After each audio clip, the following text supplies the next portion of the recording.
So for the last few slides of the lecture, we'll look at what we can do with rows. Mostly throughout the course, we'll focus on manipulating columns because they're it's easier. But you can, of course, do things with rows as well. You can select, filter, segment, augment, and manipulate by rows in exactly the same way.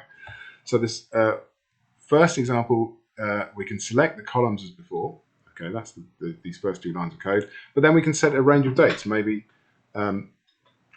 we can restrict the dates to the 1st of October, so 2019, 10/01, to the 31st of December, so just the last quarter of the year.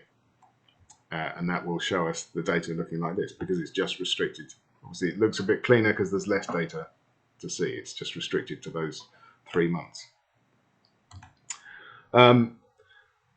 You can, as I said, you can do all that stuff with rows, but sometimes it's easier to transpose the data. So if you want to manipulate the rows, it's sometimes easier to transpose it, which swaps the rows and columns, and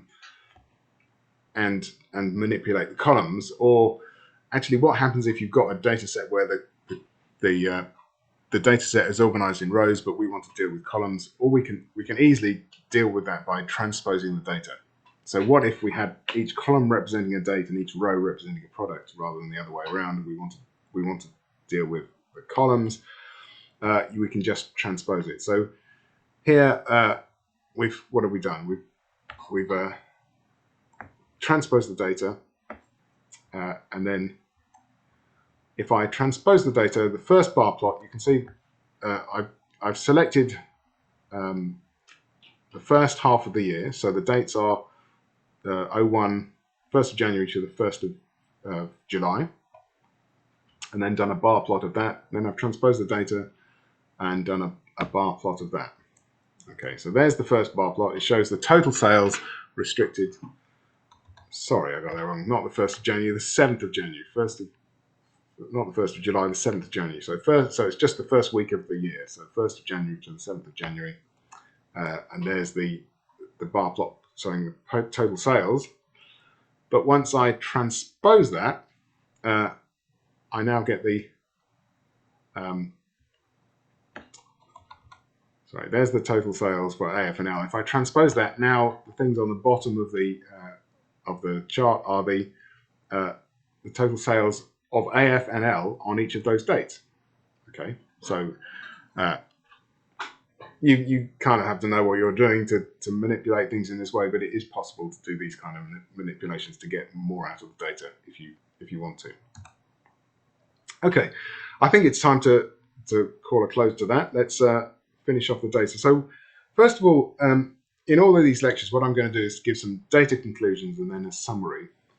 So the data conclusions here, I think it's really important to emphasize that when you're doing this kind of data visualization, typically, if you're working as a data scientist, you're not making business decisions. So you're not trying to find out, you're not trying to suggest things like marketing decisions. You're trying to explore the data and then let other people, maybe the business analysts, decide what to do about it.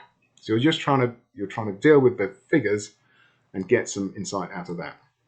And we haven't really started exploring the data. So we'll do that next week.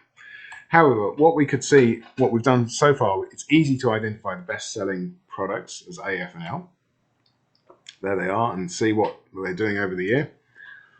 We can see in the medium volume selling products that actually there's one of them, G, drops out for a whole 3 months.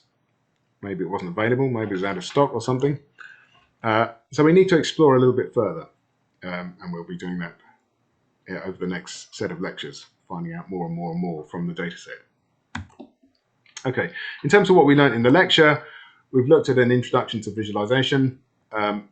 As I've said, a major part of visualization is often preparing and shaping the data to be visualized. Sometimes that's called data wrangling or data munging.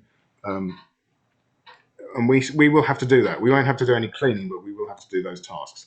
Pandas is a really helpful tool in doing that. It can help you to sort, select, filter, segment, augment, manipulate, and transpose, and other things. It's an amazing tool.